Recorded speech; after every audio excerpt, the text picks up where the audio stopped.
It was in 2008 at an exchange of views between Muslims and Christians in Cape Town that I first met Yusuf Ismail, and I recognised him as a scholar of note. Yusuf gave a very insightful and interesting address where it became clear that he'd read a lot of Christian theologians that I'd never read, and understood what they were saying. He's extremely well read in matters of Christian theology as well as many other things. Yusuf then chaired a debate at the University of Cape Town in 2009, at which Shabir Ali, a noted Islamic scholar from Canada, Shabir Ali and myself spoke to the subject, did Jesus really die and rise from the dead? That debate drew a crowd of about 1,200 Christians and Muslims. It was a very exciting time. Last year we met again at Sea Point Civic Centre. The subject was, is the New Testament the Word of God? And all of these exchanges have been extremely friendly and informative, and explain why Yusuf was my first choice for tonight's exchange. Yusuf Ismail grew up in Durban, born and bred there, although his mother's family tells me are Johannesburgers. He took his degree in commerce from the University of Durban Westville, and his LLB, his law degree, from the University of Natal. At various times he's been an advocate and attorney. I'm very confused about these things. We have solicitors and barristers where I come from, and I'm not too sure what an advocate or an attorney is, but it fits in there somewhere. He is presently the head of the Interfaith Department of the Islamic Propagation Centre International here in South Africa. His particular interests, he speaks a lot, he debates a lot, the relevance of Christianity and Islam in 21st century, the challenge of secularism, and subjects like this. Ladies and gentlemen, will you please welcome Yusuf Ismail.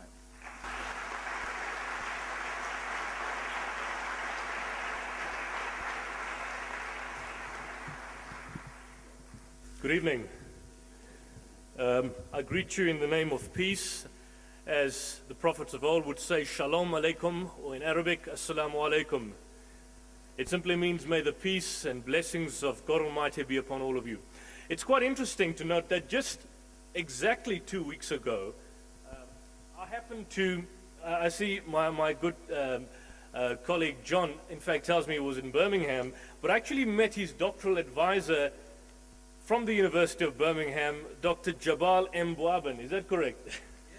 And we had an interesting discussion. It was just by coincidence that we met up. I never knew that he had known Dr. John Azumah. He had come with students doing some kind of research in Durban, and we started chatting, and it so happened that he happened to be his doctoral advisor, and here we are this evening. I want to first thank this church, thank the hospitality of Martin Morrison, of Dr. David Seccombe, of John Azumah, and as a token of my appreciation, I'd like to hand simple gifts.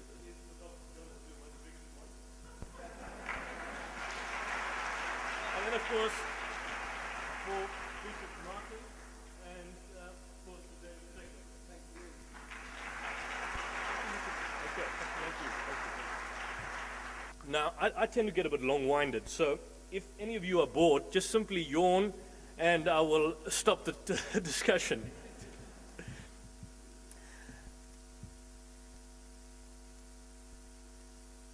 Yeah, let's start with the discussion. Firstly, the topic, quite interesting. Why Christian, why Muslim, which was first initially proposed by Dr. Seccombe.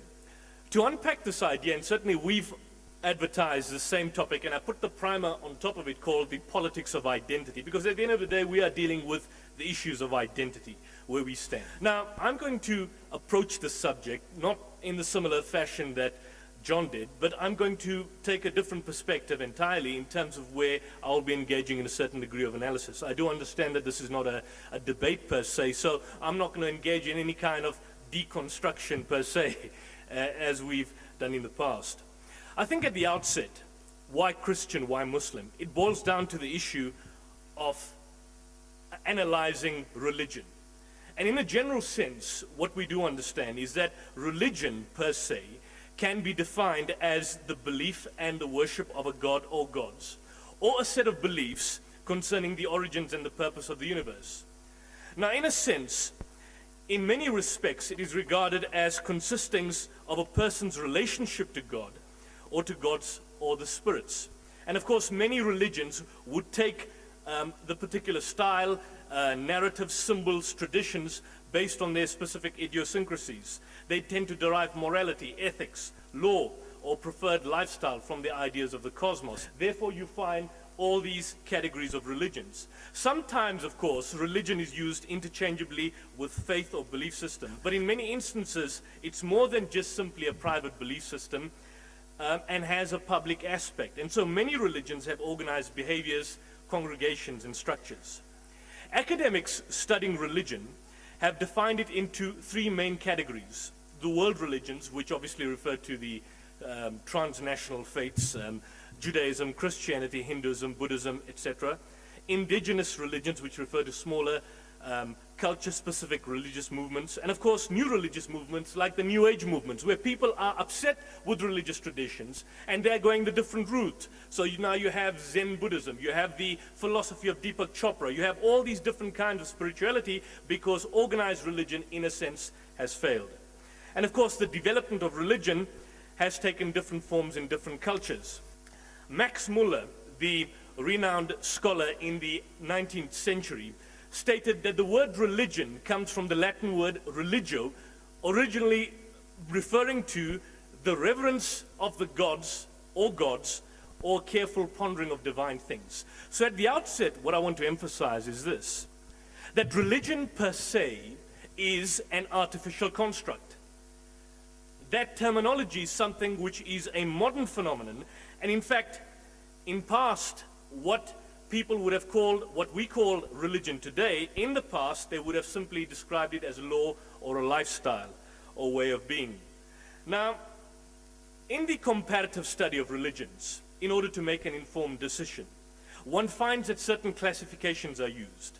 For example, you'd find polytheism, which could be used to describe, as you've seen a picture of Zeus, the ancient Greek god, or Hinduism, or Zoroastrianism, many of the pagan religions.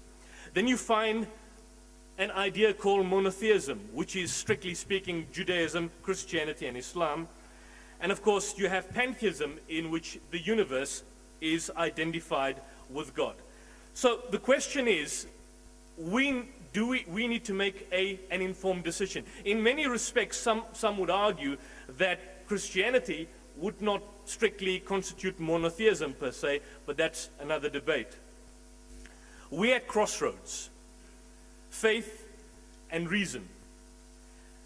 Can we simply reduce religion to a category in terms of which we can then make an informed choice, like going into a supermarket? Because if I were to ask the question, as the question is posed tonight, why Christian, why Muslim?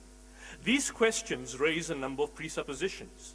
And the presuppositions, in many respects, from a Muslim point of view, is that it would categorize Islam, and by implication Muslim, within the broad basket-like category of world religions. Like you go into a supermarket and you see different brands, and then you simply decide to choose which brand suits you. Sometimes you choose your brands based on fear, as in this website, godhatesfags.com. God hates you. You're going to hell, so you need to come and join on board. Or here we have a flow chart to determine what religion you should follow. How many gods do you want to worship? One. How do you feel about bacon? I love bacon. How do you feel about hummus? Maybe you should be a Muslim. Do you want to be reincarnated? No. Well, then you should follow Mayan religion. Yes, perhaps. Do you own a black cat? Maybe you should be a Wiccan. Now, I'm saying, can religion be limited to simply a choice which we choose, like the broad basket-like category of you simply pick and choose what suits you? Or is it something deeper than that? For a Muslim, we would simply submit that it goes beyond. We need to go beyond simply choosing, because Islam cannot be categorized as religion in the conventional sense. And I will unpack it as I go a little later on. The term deen, which is commonly translated as religion, in fact is far more broader. And even the term Islam itself, far more broader than what we would like to understand. Now, I will come to that at a later point, but just to come to the question here, why am I a Muslim? Well, there are two, or I would rather say three fundamental reasons for this. Having examined the world of ideas, none of the systems out there could fulfill or fit my expectations. None of them were universal worldviews. Many of them were limited in the sense of being, in many instances, nationalistic, limited in scope. Having examined Islam itself, I could not resist being a Muslim. Now, let's look at the world of ideas. Firstly, atheism. Could I be an atheist? Well, no, I cannot accept atheism because I believe that there is a God. This can be confirmed, of course, by the fact that we are here, that there is something out of nothing. Scientists have long resisted the idea that the universe had a beginning. In fact, Einstein introduced what he called the cosmological constant to keep the universe from expanding, but the universe kept on expanding, and this expansion led towards the theory of the Big Bang origin. Now, this Big Bang origin, interestingly enough, can be found confirmed in the Qur'an. In Surah 21, verse 30, you read the expression, "Do not the atheists see that the heavens and the earth were joined together as one unit of creation before we clove them asunder?" And many exegetists would tell you that this, in a sense, can be reconciled with the theory of the Big Bang. How is it possible that someone living in the desert 1400 years ago, an illiterate man, could come up with certain facts? The congruence, the point is that the congruence between the Quranic verse and the Big Bang is inescapable. How could a man living 1400 years in the desert be aware of this particular fact? So that's one issue. But on the other issue, scientists now, looking at the Big Bang, have calculated from inception the fundamental physical constants that govern physics, which are fine-tuned to be exactly what they are, like matter, like density, like what you see around there. Look at matter. Unless the density of matter is worked out from the beginning at 10 to the minus 43, we wouldn't be here. In other words, the density of matter had to be fine-tuned to allow for no variation, even to the extent of 10 to the minus 49, an infinitesimally small quantity. So if the density of matter is fine-tuned, if it was not fine-tuned, we would not be here. And the fact that it is fine-tuned points to an originator, points to a mathematical mind. And that mathematical mind is the Almighty, the Creator. So I couldn't be an atheist. Now, having identified, and of course I couldn't be an agnostic, following through with that argument. Now, having identified the world of ideas, one discovers that, on the other hand, in contrast to atheism, there are many systems in the world today. Let us look at China. Could I accept any of the Chinese religions? Well, no, I couldn't. Because religion in the Chinese context is festive, celebrating the passage of men and women in the Chinese community through the cycle of life and death. You find, for example, the Confucian system of ethics for public life, the Tao system of rituals, and the Buddhist salvational concepts concerning the afterlife. Now, the point is that all these three systems, all these Chinese religions, are merely complementary to one another and cannot basically operate independently. Moreover, Confucianism being a system of ethics, and ethics already being part of the worldview of Islam, it is not a holistic worldview. So I couldn't accept Confucianism. Could I be a Taoist? Well, no, I couldn't be a Taoist because as far as back as we can see, if we trace the founder of Taoism, according to the Collins Gem Book of World Religions, that the founder of Taoism is a shadowy figure. In other words, it's not a historical personage. And unless we can trace religion to an authentic source, what we would have is a man-made system. So I could not accept the Chinese systems. What about Shinto? Could I be a Shinto? Could I accept the religion which is called Shintoism? Again, I could not be a Shinto because the basis of Shintoism emphasizes the worth and values of being a good Japanese citizen. It's a set of practices. Most of it can be derived from the book called the Kojiki, but by and large, it comprises of disorganized folklore, mythology, history. So it's not a holistic system. It's the culture or the value of being a good Japanese citizen. So I couldn't be a Shinto. Traveling backwards east, we look at the religions of India. Could I be a Hindu? Well, my forefathers, interestingly enough, were all Hindus. But could I be a Hindu today? No, I could not be a Hindu. Why not? Because Hinduism also is an amorphous concept. It's an amorphous concept. It's a label, a title, which was, some scholars would say, invented by the British to describe an amorphous category of belief systems, some of which would incorporate phallic worship, some of which would incorporate the worship of nature, animal worship, pagan worship. This could not fulfill my expectations. In fact, one individual who was dissatisfied with Hinduism was an individual called Siddhartha Gautama, who was a Hindu. He was dissatisfied with Hinduism, and so he founded his own religion.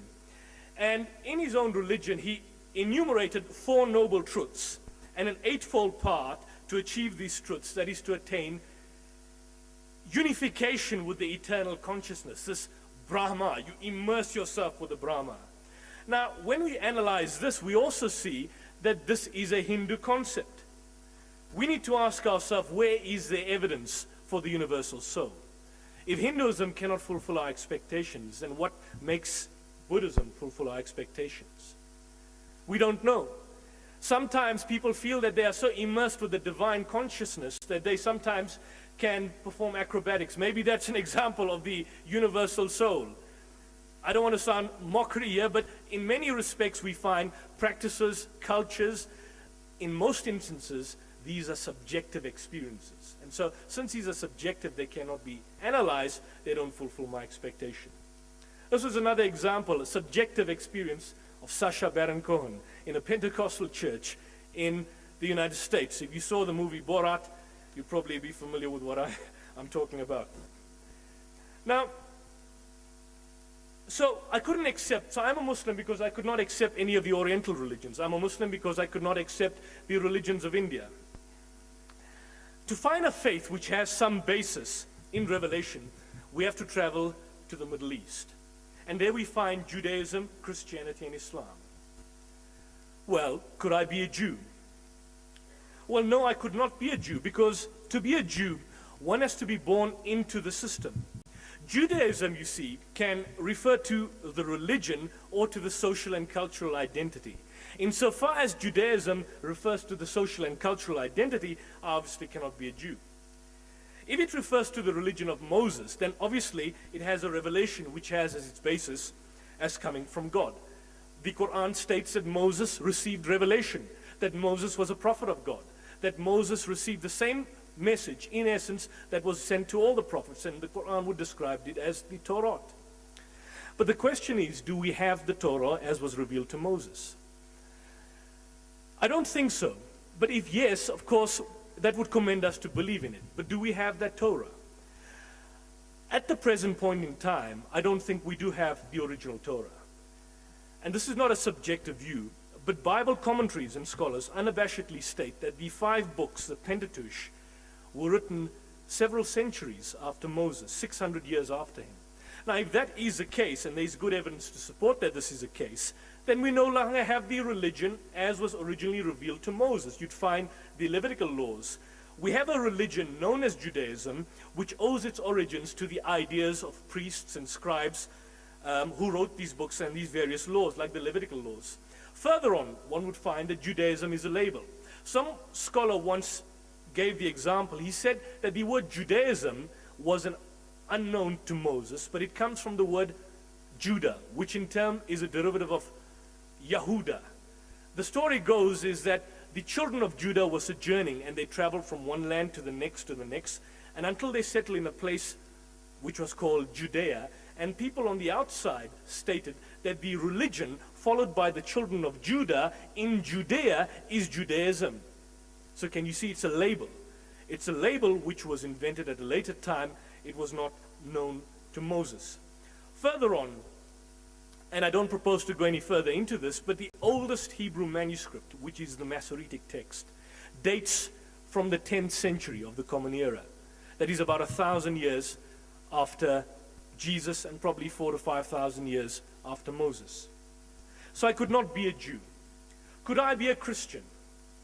Well, in one sense, yes, I can be a Christian, and I could proudly state I'm a Christian if by Christian you simply mean one who follows Christ, one who imitates Christ. We believe that Jesus was one of the mightiest messengers of God, that he was a Messiah, that he gave life back to the dead by God's permission, that he was born miraculously, which many modern day Christians, like the Anglican bishops, do not accept. If by Christian you mean that, well then I'm happy to say I'm a Christian. But in the conventional understanding of Christian, I cannot be a Christian. Because firstly, the term itself is also a label. Jesus himself never heard the term Christian. Jesus never heard the term Christ. Jesus never heard the term Jesus. In fact, in Acts chapter 11 verse 26, the Acts of the Apostles, for the very first time you find the disciples of Jesus called Christians. By the enemies, they said, these are Christians, referring to them either as followers of Christ or as worshippers of Christ. So it was not a label, he used it, it was a label given by the enemies in Antioch. Looking at the Gospels, what we clearly see that Jesus was a sincere prophet, he was a messenger, he was a man who was sincere in what he said. Preaching could cost him his life. It was clearly dangerous stuff since he was against a religious establishment. In John 8:40 you read the expression, Jesus says, you have determined to kill me, a man who spoke to you the truth. Now what we do know is that Jesus was preaching a revealed message from God. The Qur'an identifies us as Injil.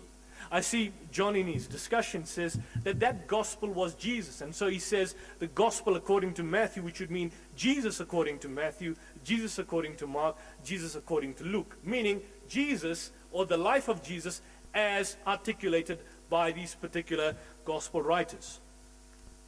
But now, if these gospels are the primary material for the life of Jesus, or for the gospel which you say is Jesus, we find that they were written long after Jesus. The earliest, according to most biblical scholars, Mark was written about in the year AD 70, about 40 years after Jesus left the scene. In the 40 years after he left the scene, his words circulated obviously by word of mouth. There were no recollections of anyone memorizing the statements exactly as he spoke them. You see, if people had memorized the statements, then we would have had some degree of consistency in respect of the prominent sayings of Jesus. For example, the Lord's Prayer.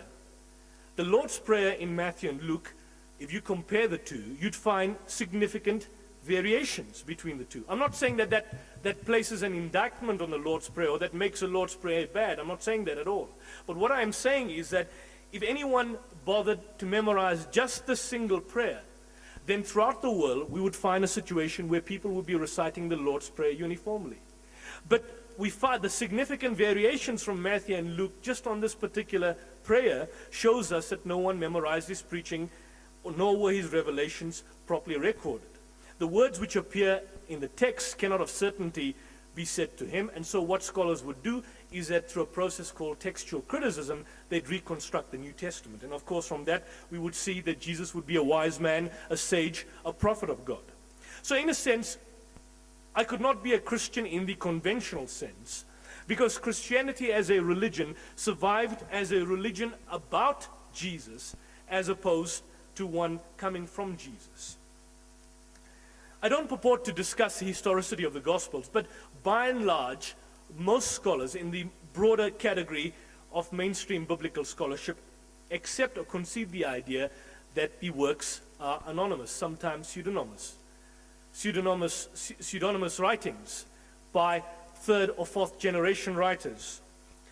And so, therefore, Christianity could not fulfill my particular expectations. I couldn't be a Christian. Of course, we could talk about the synoptic problem, the fact that Matthew and Luke both made use of Mark, and of course what some source called the hypothetical source of Jesus saying called Q, but I'm not going to deal with it any further. This, in a broad sense, is the mainstream Christian scholarly perspective on the relationship between the synoptic gospels, where you find certain percentages, the triple tradition between Mark, Luke, and Matthew, passages unique to Luke, passages unique to Matthew, and of course the double tradition, and passages, of course, solely unique to the different gospel writers. So I couldn't be a Christian for these particular reasons. But this does not detract from the point that